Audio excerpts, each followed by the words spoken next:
नमस्कार, between the lines with Niranjan में आपका स्वागत है। आज हम बात करेंगे राहुल गांधी की और वो चुनाव आयोग पे वोट चोरी का या चुनाव चोरी का जो आरोप लगा रहे हैं और दस्तावेजी जो सबूत दे रहे हैं कि कैसे फर्जी वोटर जोड़े गए।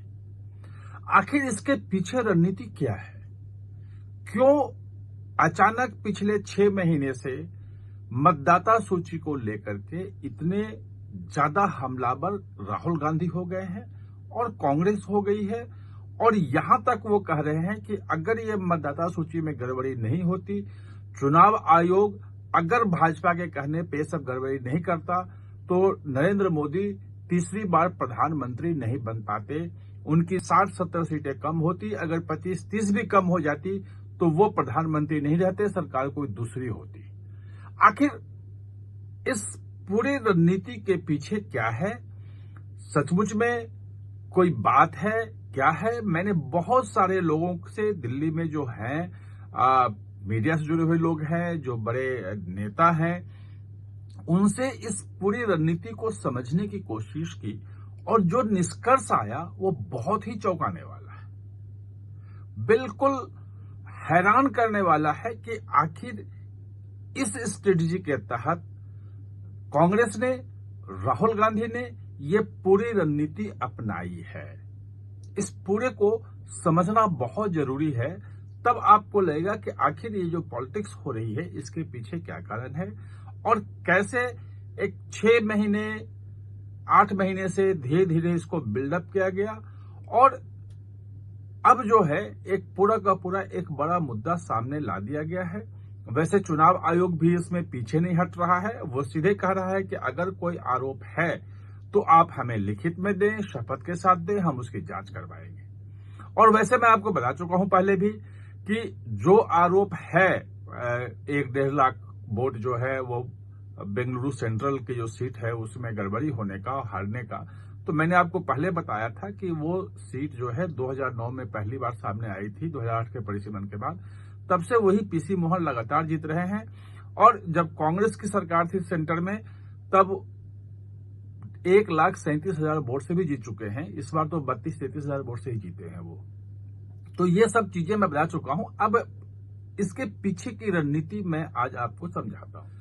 दरअसल 2024 के इलेक्शन को अगर आप देखेंगे और उसके पहले 2019 का भी इलेक्शन देख लें तो एक बात क्लियर है कि 2024 में चौकीदार चोर है से लेके तमाम जो आरोप लगा रहे थे और राहुल गांधी को, कांग्रेस को ये पूरी उम्मीद थी कि इस बार सत्ता में वापसी नहीं हो पाएगी कांग्रेस नरेंद्र मोदी की। लेकिन अब पुलवामा की घटना हो गई, एयर स्ट्राइक हो गया, जो राष्ट्रवाद की बातें आई, राष्ट्रीयता की बातें उठी और उसमें नरेंद्र मोदी 2014 से ज्यादा सीटों के साथ प्रधानमंत्री बन गए। उसके बाद राहुल गांधी ने इस्तीफा दे दिया, कहा कि मैं अब अध्यक्ष नहीं रहूंगा, अध्यक्ष चाहे जिसको बनाना हो। सोनिया गांधी बीच में आई और अंत में यह हुआ कि मल्लिकार्जुन खड़गे कांग्रेस के अध्यक्ष रहेंगे और राहुल गांधी एक सांसद के रूप में देखेंगे। अब हुआ क्या कि पिछले 2-3 सालों की घटनाएं अगर आप देखें तो ये बिल्कुल साफ हो गया और कई बार मल्लिकार्जुन खड़गे भी बोल चुके हैं कि वो अलग कमान से पूछ के बताएंगे। अध्यक्ष वो खुद हैं, राष्ट्रीय अध्यक्ष, और उसके बाद भी उनका संकेत होता है कि राहुल गांधी सोनिया गांधी से पूछ के कुछ फैसला होगा। यानी कि ये पूरा मैसेज गया कि पूरी पार्टी जो है वो राहुल गांधी ही चला रहे हैं, ये बिल्कुल स्थापित हो गया है। अब छत्तीसगढ़, राजस्थान और मध्य प्रदेश का चुनाव जो हुआ दिसंबर में, लोकसभा चुनाव के पहले 2023 में, उसमें जो कांग्रेस की हार हुई तो एक फिर यह सवाल उठा कि कांग्रेस कहीं ना कहीं से भाजपा के सामने टिक नहीं पाएगी और जो अमित शाह और मोदी की जोड़ी है, उनके जो चुनाव की रणनीति है, उसके सामने राहुल गांधी जो है रणनीति बनाने में विफल हो रहे हैं। लेकिन 2024 में जोड़ लगा और भाजपा जो है अब की बार 400 पार का नारा के जगह पे 240 पे आके सिमट गई और 240 में सिमटा और जो 54 सीटें थी, 52 सीटें जो 2019 में थी कांग्रेस की, वो 99 पहुंच गई, मतलब लगभग डबल हो गई।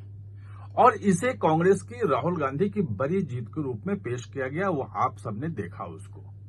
और जयराम रमेश जो महासचिव जो हैं, जो पूरा का पूरा मीडिया को हेड करते हैं विंग को, वो लगातार ट्वीट करते रहे और लगातार बोलते रहे कि ये 1/3 पीएम हैं, यानी कि पीएम जो है मोरली इनकी हार हो चुकी है। ये लंगड़ी सरकार है, ये 2 बैसाखियों पे चल रही है, एक जेडीयू की बैसाखी है और एक टीडीपी की बैसाखी है। चंद्रबाबू नायडू और नीतीश कुमार जिस वक्त चाहेंगे वो हट जाएगा। ये उम्मीद भी थी कि हो सकता है कि किसी न किसी मुद्दे पे साल भर के अंदर इनमें मतभेद हो और सरकार अस्थिर होती हुई दिखेगी, लेकिन ऐसा हुआ नहीं।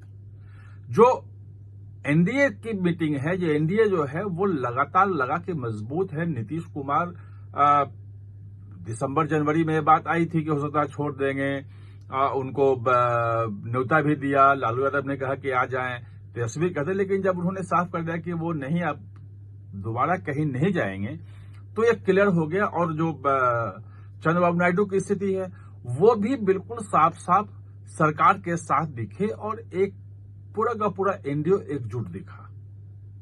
और इसी बीच में इलेक्शन आ गया। महाराष्ट्र और हरियाणा में राहुल गांधी को कांग्रेस की पूरी उम्मीद थी कि महाराष्ट्र में जो है वो महाविकास अघाड़ी जो जरूर जीतेगा, निश्चित रूप से जीतेगा। और जो राहुल गांधी बोल भी रहे हैं कि सारे सर्वे हमें कह रहे थे कि 2024 का जो लोकसभा का चुनाव था उसमें भाजपा की वहां पे करारी हार हुई थी, सीटें महाविकास अघाड़ी ने जीती थी, तो वहां सरकार बनने की उम्मीद थी। हरियाणा में भी सीटें आधी रह गई थी भाजपा की, तो यहां भी था। और जो हुड्डा है वो तो ये मान बैठे थे कि अब वो मुख्यमंत्री बनने वाले हैं, और सब लोग जितने भी चीजें आ रही थी वो हो रही थी कि वो मुख्यमंत्री बनने वाले हैं। लेकिन ये दोनों हार गए दिसंबर के जब रिजल्ट आया तो।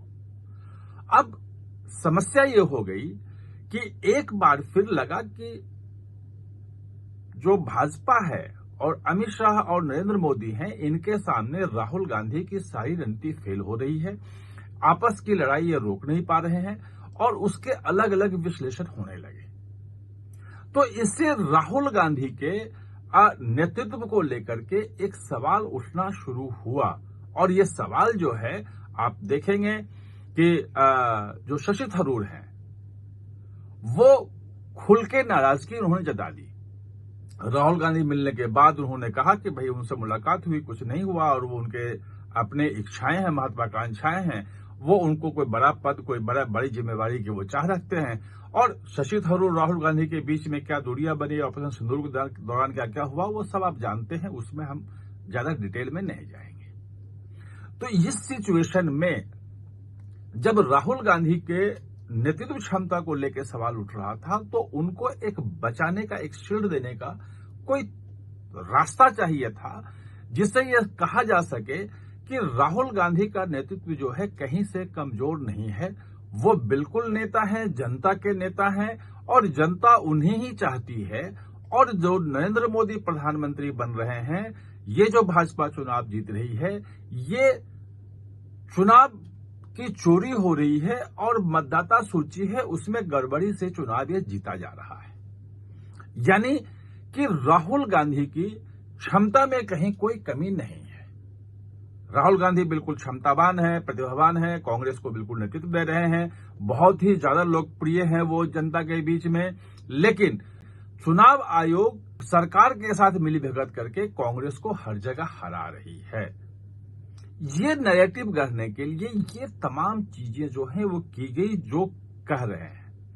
अब सवाल ये है कि आखिर पूरी की पूरी कांग्रेस राहुल गांधी के इस नैरेटिव के पीछे क्यों खड़ी हो गई, क्योंकि उसमें तो बहुत बड़े बड़े नेता हैं। अब जो चुनाव की चोरी और जो बेंगलुरु सेंट्रल वाला जो सीट वाला जो मुद्दा उठाया और जो दिए सबूत राहुल गांधी ने, शशि थरूर भी उसके पक्ष में आ गए। बाकी लोग भी, मनीष तिवारी से लेकर जितने भी हैं, सब उस बात पे एक मत हो गए। कांग्रेस, उसके विपक्षी जितने भी धड़े हैं, वो इंडिया गठबंधन, वो सबके नेता आ गए कि नहीं बिल्कुल सही है। ऐसा क्यों है, ये क्यों आ गए? इनको नहीं पता है कि भाई इलेक्शन कैसे होता है, क्या क्या प्रक्रिया है, क्या शिकायत कैसे करनी होती है चुनाव आयोग में, चुनाव आयोग कैसे जांच करता है। सबको सब कुछ मालूम है, ऐसा नहीं है कि नहीं किसी को मालूम है। वो इसीलिए ऐसा हो रहा है क्योंकि गांधी परिवार, कांग्रेस को अगर रखना है एकजुट, तो गांधी परिवार के हाथ में कमान होना जरूरी है। उसको एकजुट रखने के लिए गांधी परिवार ही है जो कांग्रेस को एकजुट रख सकता है। और गांधी परिवार में राहुल गांधी है। अगर गांधी परिवार को हटा दें तो कांग्रेस बिखर जाएगी। जो नेता उसमें है आपस में सब अलग अलग हो जाएंगे, सब खत्म हो जाएगा। और प्रमुख विपक्षी दल के रूप में उसको रखना है, उनके तमाम नेताओं को रहना है, तो गांधी परिवार को ऊपर रखना पड़ेगा। इसलिए मल्लिकार्जुन खड़गे से लेकर जितने बड़े नेताओं को आप देखते हैं वो गांधी परिवार के पास वो पहुंचते हैं। अब ये पूरी जो प्रक्रिया है वो इसीलिए है कि गांधी परिवार और गांधी परिवार में जो राहुल गांधी है, ये जितनी भी चुनावी हार हो रही है, जितनी भी जगह पे कांग्रेस की ये दुर्गति हो रही है, इससे उनको शील्ड किया जाए, ये साबित किया जाए कि ये सचमुच में जन नेता हैं, आम जनता के नेता हैं, जनता इनको चाहती है। और चुनाव आयोग साजिश के तहत कांग्रेस को हरा रही है और राहुल गांधी अब उसकी पोल खोल रहे हैं और बिल्कुल सीधे सीधे उससे टक्कर ले रहे हैं। ये मैसेज देने की कोशिश हो रही है। और जो मोदी विरोधी हैं, जो कांग्रेस के समर्थक हैं, वो इस मुद्दे को उठा भी रहे हैं। यानी कि इस कोशिश में कहीं न कहीं वो अपने समर्थकों के बीच में मैसेज देने में सफल हो रहे हैं। चैनल को सब्सक्राइब करना न भूलें, इसका बेल आइकन दबाएं ताकि नया वीडियो कोई भी आए तो उसका नोटिफिकेशन समय पे आपको मिल जाए।